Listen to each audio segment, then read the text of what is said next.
Native English speakers break grammar rules every single day, often confidently, and most of the time, no one notices. Some mistakes are small, a misplaced word, a missing letter. Others reverse the logic of what we're trying to say, and yet they persist. Not always because we don't know better, but because language doesn't always reward precision. It often rewards what feels natural instead. Beneath all of this is something simple. Our brains tend to prioritize fluency over accuracy. In this video, we'll look at 3 common grammar mistakes native speakers make, and more importantly, why they continue to feel natural and why they stick around. None of them are catastrophic, but they are revealing. Each one reveals something interesting about how language actually works. Let's start with the familiar one. I could care less. The original phrase is I couldn't care less. And logically, that means you already care at the lowest possible level. 0. There's nowhere left for it to go. But remove the negative, the word not, and the logic flips. And yet, I could care less is everywhere. It appears in conversation, on television, in writing, often without anyone stopping to question it. The interesting part isn't simply that the logic doesn't hold, it's that almost everyone still understands the intended meaning anyway. Communication succeeds, even when logical precision deteriorates. If someone says, I could care less about that, you don't pause to calculate the grammar. You register the tone and move on. In practice, tone does most of the work. The phrase sounds dismissive, and that's usually enough to deliver the message. Grammar purists may disagree, but everyday conversation rarely pauses to consult them. This points to something broader. We tend to preserve patterns that feel familiar, even when they're logically shaky. Once a phrase becomes socially familiar, its internal logic often matters less than how it sounds in context. Familiarity often outweighs precision, and this isn't the only place where language takes that shortcut. Here's another example you've probably seen, especially in writing. I could have done that.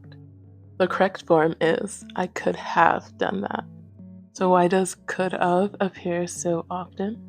Because in natural speech, we typically use the contraction and rarely use the full expansion. Could have compresses into could have. Slowly, it's could have. Naturally, it becomes could have. And could have sounds almost identical to could of. Your ear registers one pattern, your brain supplies the spelling that seems to match. So while could have isn't grammatically correct, this really isn't a failure of intelligence or care. It's a sound to structure shortcut that our brains make. The spoken pattern feels authoritative, then the written rule comes second. Could of looks wrong on the page, but it makes perfect sense to the ear. The pronunciation sets the trap, and we just step into it. When sound overrides structure, something deeper is happening. The brain is prioritizing fluency over accuracy. What sounds natural often feels correct. In writing, though, structure matters more. If you want a simple safeguard, remember that have is doing the grammatical work, of can't replace it.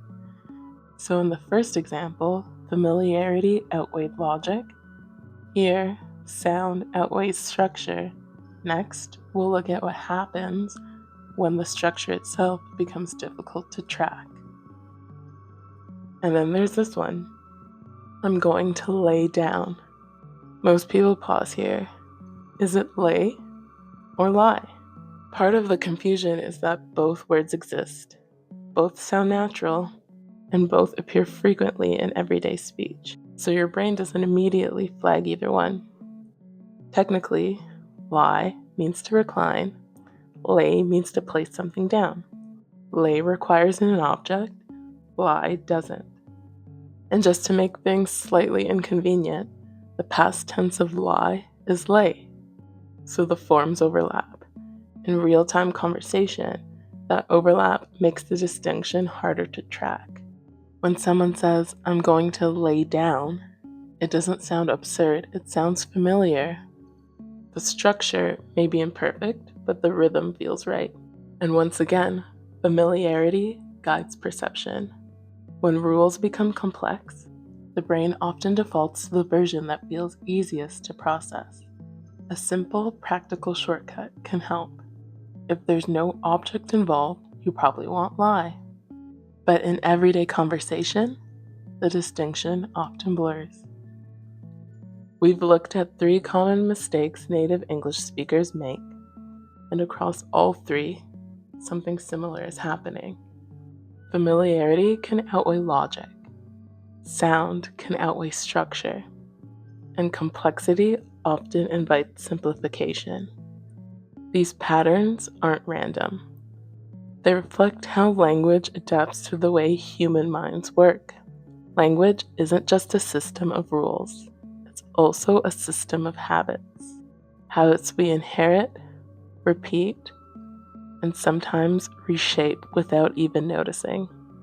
And understanding those habits can be more revealing than memorizing the rules themselves.